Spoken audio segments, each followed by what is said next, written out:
This Dodge Viper came from a Florida auction lot where problem cars are sold cheap and moved quick. When I went to pick it up, it fired right up with a jump, but it didn't even make it out of the lot before it started overheating.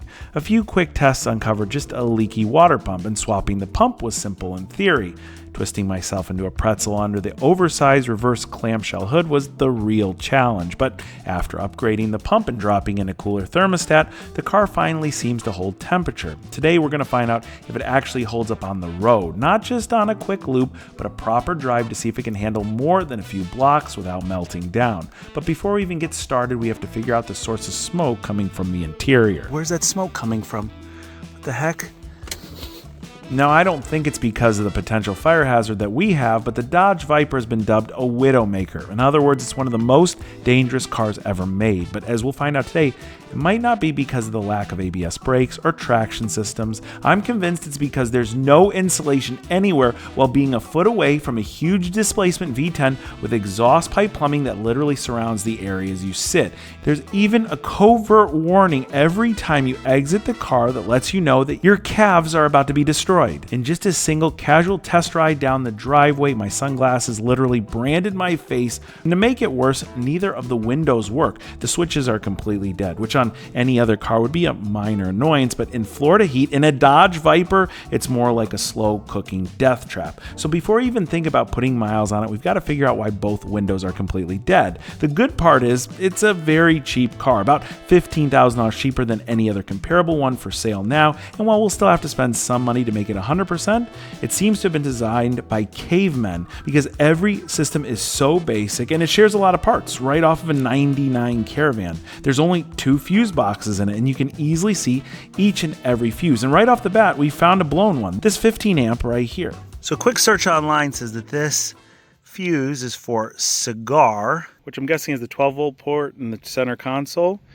And well, that was in there. I don't know if that makes any difference. It looks like a piece of old wire or something. Go ahead, I got a replacement fuse here.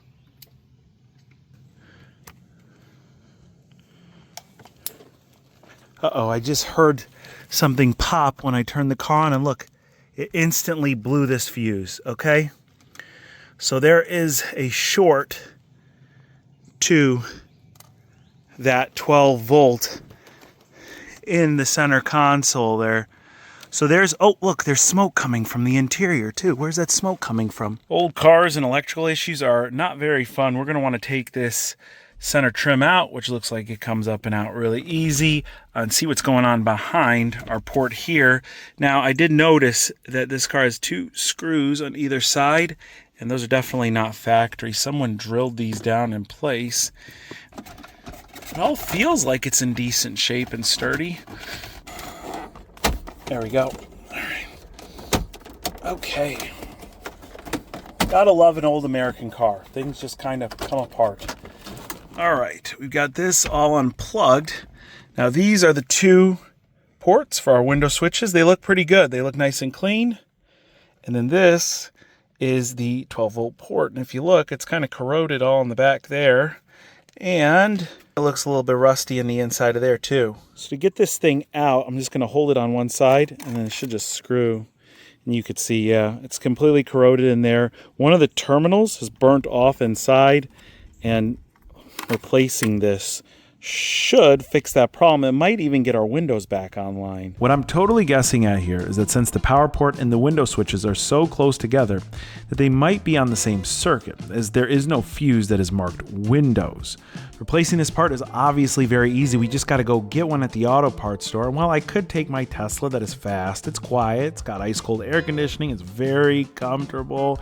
This video is not about the Tesla, it's about the Viper, so we're gonna drive it, even though I was a little hesitant because the windows will not go down. But then I remembered that it has a removable hardtop. And if you've ever taken the hardtop off of like a C6 Corvette, this is nothing like that. It's awkward, it's latched in all 4 corners, and they all fall back down as you're undoing the other side latch. So you'll make 14 revolutions around the car just to get it unlatched. And then when you go to lift it up, it's ridiculously heavy. And of course, it doesn't fit in the trunk. You got to find a place in your garage to store it. But once it's off, it changes the entire dynamic of the car. I mean, it looks incredible, and if things go south, at least we got the ejecto-ceto option ready to go. So I hopped in the Viper and shot over to the auto parts store, and they had a handful of universal outlets to pick from, and they're super cheap. This one only cost $5, and once I replaced it, then installed a new fuse, well, it didn't pop. So that's great, but our windows, they're still dead. Since the window switches in a Dodge Viper are the same exact ones they use in a Dodge Caravan, I just went and picked this pair up online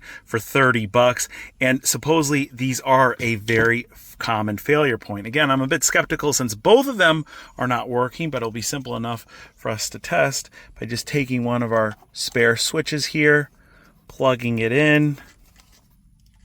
Let's give accessory power to the car and come over here. Oh, I hear something.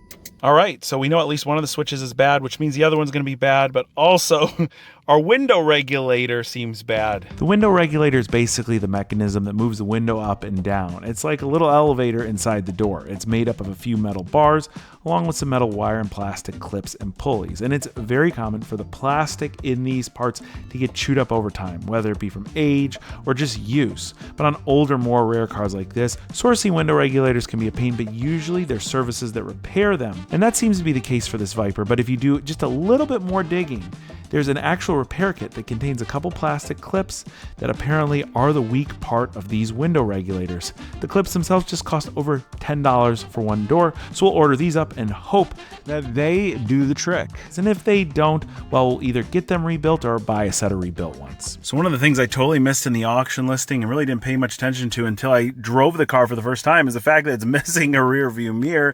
This little power cable coming out of the roof is the dead giveaway, but luckily we could take care of this pretty easily. These are readily available online. They're all pretty universal fit, but this is a replacement rear view mirror, and all we got to do is slide it right on there. And then you can see we can adjust it so I can see perfectly. When I say perfectly, I mean you could see basically nothing. But this mirror is more than just a mirror. If we actually go and send power to it, we get this beautiful high definition display with incredible visibility. This digital rear view mirror is the Wolfbox G900 Pro, and I went with it because you can use it with a fixed mount to replace your original mirror for an OEM style fit, but it's universal and can be strapped over any existing mirror for installation that just takes a few minutes. Plus it had really great reviews on Amazon. Since these Vipers are so basic and so Spartan, they're like the perfect car to do any sort of wiring. Now, somebody already had an aftermarket stereo in this car, and they've got an amplifier and some stuff back here, but let me show you how simple it is to hook this camera up specifically on this car. There's no trunk liners, there's no mat, there's no foam in the way, even when it comes to the back of the trunk here. And so I've ran the backup camera out through the license plate lamp here, and then just went and 3M taped it here. So it's completely reversible. There's no holes drilled or anything like that. Now, one of the coolest things here is that there isn't just a backup camera. There's a front-facing adjustable camera, and you can easily cycle through to change perspectives. The screen on this is so crisp, it looks way sharper than a standard mirror, and the refresh rate on it looks real time. And no matter which camera you have displayed, both front and back will record at the same time on the included SD card. It just keeps going day and night, which is where it really shines. The low light image quality is amazing, and license plates stay easily visible. To me, it never felt distracting, and I only found myself looking at it as I would a regular rear view mirror. You can even use it hands-free with voice controls. Turn on the screen. And if you ever need to review, save, or share recordings, it's all easily done, all wirelessly through the Wolfbox app. You know, a lot of these new, very expensive luxury cars are coming with these digital rear view mirrors, so the idea of integrating one into an old Dodge Viper seems strange until you use it. It works in this car so well, and I could think of a couple other cars that I'll be installing one of these in. This is the Wolfbox G900 Pro. The picture quality is amazing, and I highly recommend you guys check it out for yourself. I'm going to drop a link to it over at Amazon down in the description box.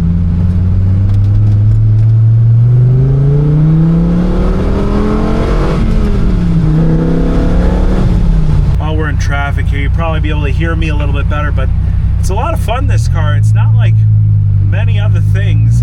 You know, a lot of people will compare these to Corvettes. You know, when you think of most Corvettes, they're pretty unrefined. This takes unrefinement to a whole new level. Kind of has that old rickety feeling, which isn't a bad thing. That actually gives it a lot of charm. But over every little bump, you really feel it. The coolest part, in my opinion, is just the feedback you get through the shifter, through the body of the car, the pedals. Everything vibrates every 100 RPM that increases. It makes you feel like you're part of the car.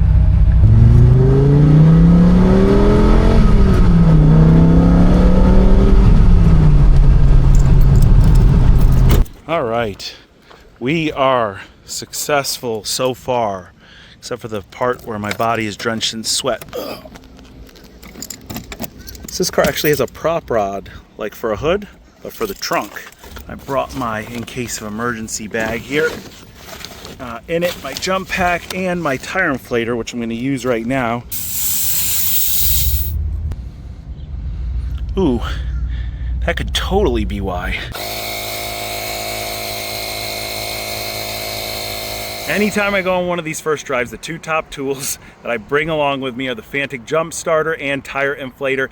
And right now, Fantic partnered with me on this video because through Father's Day, they're running a sale on their X8 tire inflator. It's already discounted over at Amazon, and then they gave me an additional discount code down in the description box. They're also running a sale on their V8 Apex vacuum, which is the same one I used to get all the junk out from underneath the intake on this Viper. It comes with a bunch of different attachments so you can get in all the crevices of your car. I use it all the time. It works great. And you got to check out Fantic's deals right now through Father's Day over at Amazon. Again, the links and the discount codes are down in the description box. Now, I initially thought that this wooden feeling while you're driving down the road could be because of low tire pressure.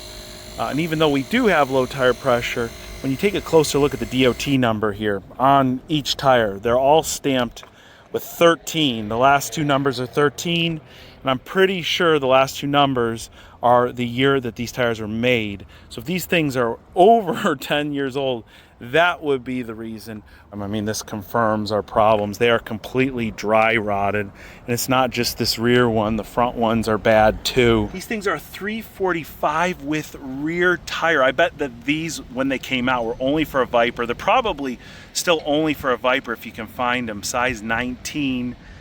On a car that's this old, that's pretty impressive, but this will be the one expensive repair we have to do to this car.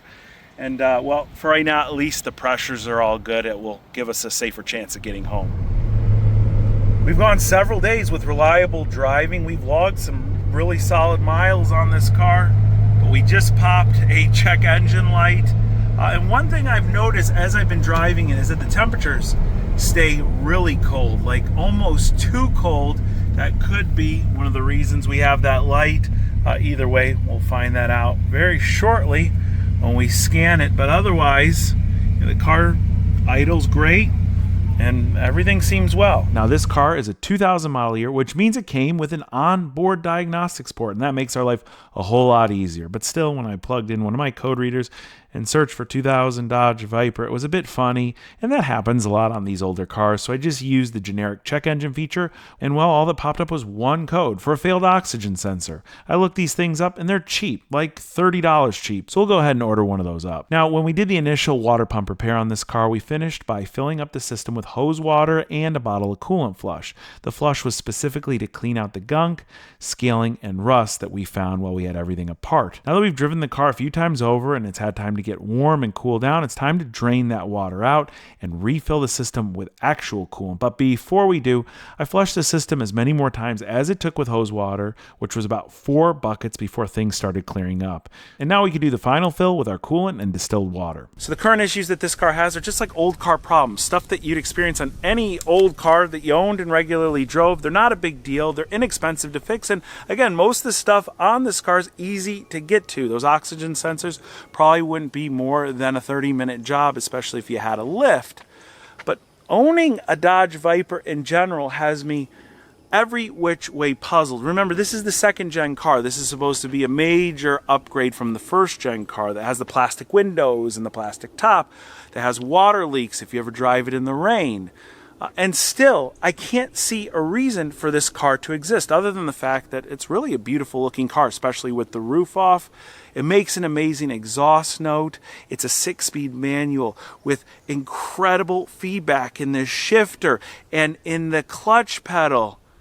And I think I'm giving you all the reasons why it is a great car, but then when you actually have to use it, it's a chore. I know I'm ranting here, but I've never been more confused about owning any other car in my life than this one. When I look at it, I think it would be amazing in a garage next to some of my older 2000s Italian cars or German cars. And it is the Hot Wheels car that pretty much every kid owned. But then when you fire it over, you're like forced to drive it. It is physically taxing. Every bump feels like a punch in the back. It is constantly radiating crazy amounts of heat. Like I said, every time you get out of the car, you can't help but burn your legs on the door sills, at least when you're my height, because there's no other way to physically get out. And the craziest thing you can do with this car is take it out at night on a dark road. Don't go on the well-lit city streets. Go on a back road. It has what seems to be xenon headlamps